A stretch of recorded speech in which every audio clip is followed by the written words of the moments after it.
Hi, this video is about the Xbox 360's 3 red rings of death. We will not be discussing disassembly or reassembly. There's already so many tutorials out there that cover this. However, we will cover some of the tools that you may need and some of the do's and don'ts. As you can see, I've already purchased some of the tools because I experienced the 3 red rings of death, and it's quite unfortunate at the time it came, as always. We're going to talk about the tools at this time.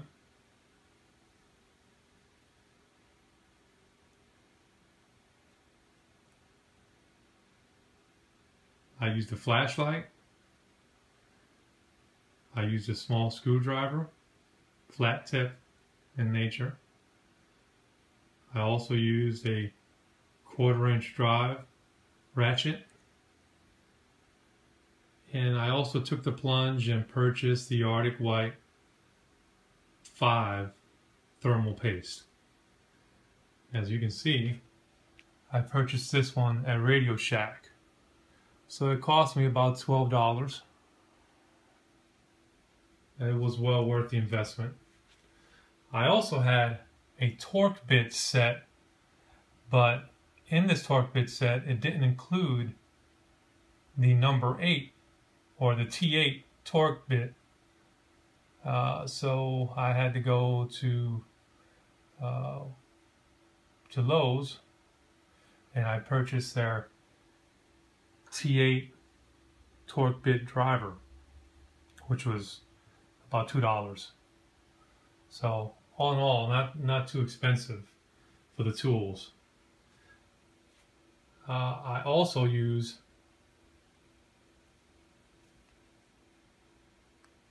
the cotton balls and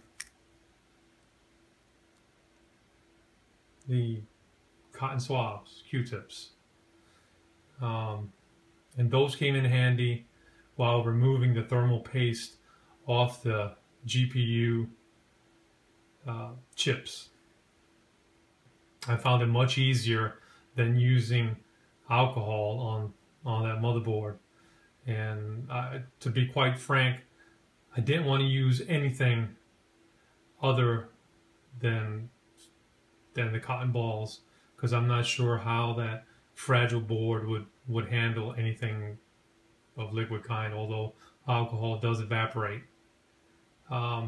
But I pretty much used a little bit of elbow grease and wiped up the thermal paste. And then I also used this little container here to identify screws and any small components that needed to be safeguarded from being lost. One thing that I will point out is that I don't think it's a good idea to reflow or reball your motherboard. If you don't have the proper equipment, I suggest not to do that. Conduct the simplest repair at your level, which would be to replace the thermal paste on the motherboard, which is fairly simple once you disassemble your Xbox 360. This was an Xbox 360 that my daughter was using. It's an Elite. It's the Elite version. I've had it for several years and never had a problem with it until recently. So I'm assuming that the thermal paste just decayed and quit being the conductor that it's supposed to be. Upon disassembling the 360, I came to the motherboard. The most difficult part was getting the X clamps off. Once you get the X clamps off, then you can remove the heat sinks. And again, as I said before, the easiest way to clean the heat sinks and the motherboard is to just use a cotton ball or the Q-tips. Very simple to remove them. You'll have to use quite a few of them. I use like maybe a 1/4 of a pack. But as I said before, I can't stress enough not to put any heat on that motherboard. You know, it's a fragile board, and you know, chances are you'll damage any other components. So go with the simple fix first, which is thermal paste on both chips. So, and it'll be obvious once you disassemble your Xbox 360, you'll see exactly where you need to apply the paste.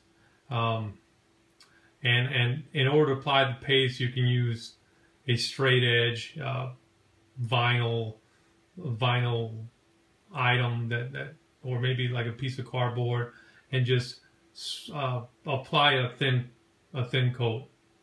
So, you know, just a little pea-sized drop on the center of the GPU chip, and just spread it out. You don't have to worry about the heat sink, although make sure that you do remove all the old thermal paste off of the heat sink, because there's some residue there as well. You're gonna have to apply some elbow grease to it, but it'll take you some time, but you'll get it done. Get it done right. And once you get your Xbox 360 reassembled, you may still get your red rings, the 3 red rings of death, as I experienced. I was totally disappointed because I put so much time into disassembling and reassembling it, and at that point I was kind of devastated. But I think what I did that worked for me was I turned the Xbox 360 on. The 3 red rings of death flashed over and over. I let it run for a little bit, and then I turned it off. I turned it back on as it was HDMI to the monitor, to the TV set, and had no luck. And then I turned it off, and then turned it back on a couple more times. And I guess with the heat, the thermal paste did what it was supposed to do in between the chips and the heat sink. And lo and behold, the Xbox 360 Elite came back to life. And my daughter's going to be really happy about that, because she's the one who uses it. I normally am on the PS3. But I've got it plugged in. As you can see, I know there's low light level here, but you can see right there, I still have panels that I need to continue to reassemble.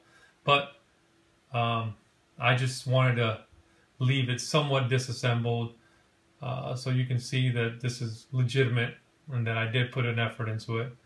The panels are right here, as you can see. And I have the Xbox 360 Elite turned on. Correction, it's not turned on, but I have it plugged in. So I will show you, unless it makes me look silly, that it is working.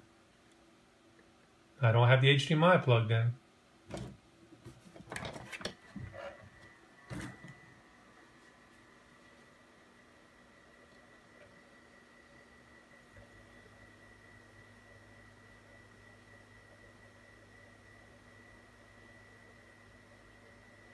Okay, that's a good sign right there. Once you get your HDMI plugged in, then you'll see the green circles of go, as I would want to call them. But it is functional. It was well worth the amount of effort I put into it. My daughter's going to be happy. Once again, the thermal paste, which you don't have to use a lot. It's a small syringe, and it's called Arctic White 5, and you get it at Radio Shack. I tried everywhere else, and I had no luck.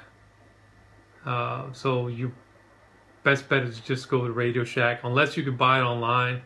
But My concern was buying it online on eBay or somewhere else and not receiving an authentic product. So I just wanted to get the job done in the least amount of time. That's it for any other items for this video. If you have any questions or any comments, hopefully positive, please leave them, and like and subscribe to my video, please. Thank you.